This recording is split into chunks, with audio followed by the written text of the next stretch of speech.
A train covers a certain distance at a uniform speed. If the train would have been 6 km per hour faster, it would have taken 4 hours less than the scheduled time. And if the train were slower by 6 km per hour, it would have taken 6 hours more than the scheduled time. Find the length of the journey. तो इस question में assume करेंगे, हम late कर लेते हैं कि speed of train be x kilometre per hour and time taken to cover distance is t hours. So distance का फॉर्मूला होता है स्पीड इनटू टाइम. तो डिस्टेंस को d ले लेंगे क्योंकि गिवन नहीं है, and speed is x and time is t. Now according to question, if speed is 6 km per hour faster then it would have taken 4 hours less. तो same distance cover करने के लिए speed 6 km per hour increase हो जाती है और time 4 hours decrease हो जाता है. तो distance is equal to x plus 6 into T minus 4. D is equal to X into T.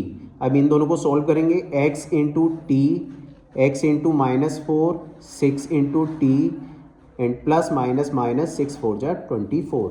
X T से एक्स टी कैंसिल हो जाएगा तो इक्वेशन बचेगी हमारे पास. शिफ्ट करेंगे इसको other side. 4x minus 60 is equal to -24. ये फर्स्ट इक्वेशन हो जाएगी. सेकंड कंडीशन में क्या है, if the train were slower by 6 kilometre per hour. अब स्पीड इसमें 6 किलोमीटर पर आवर से डिक्रीज हुई है, तब इसमें 6 आवर्स ज़्यादा लग जाते हैं सेम डिस्टेंस कवर करने के लिए. तो डिस्टेंस हमारे पास था xt. सॉल्व करेंगे दोनों को.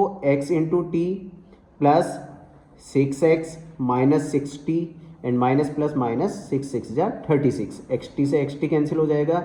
Now remaining equation is 6x minus 60 is equal to 36. अब हमारे पास दो इक्वेशन बन चुकी हैं. अब इन दोनों इक्वेशन को सोल्व करेंगे एलिमिनेशन मेथड का यूज करके.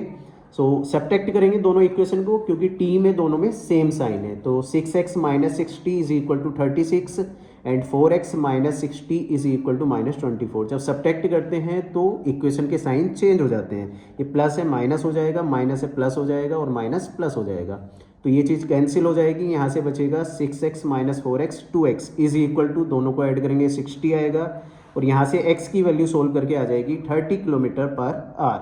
अब हम इससे t की वैल्यू फाइंड करेंगे. तो putting this value in equation first equation में पुट करके हम यहाँ से 4x minus 60 is equal to -24, x की वैल्यू 30, 4 3 जा 12. So 120 minus 60 is equal to -24. आगे सोल्व करेंगे. इधर से 120 इधर जाकर माइनस में आएगा. -60 is equal to -44. Then t is equal to -144 upon -6. Minus से माइनस कैंसिल हो जाएगा. 6 से 144 को डिवाइड करेंगे तो 24 आवर्स आ जाएगा टाइम.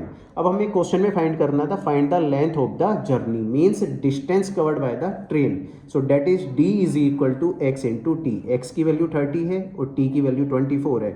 सो टोटल डिस्टेंस आ जाएगा 720 किलोमीटर.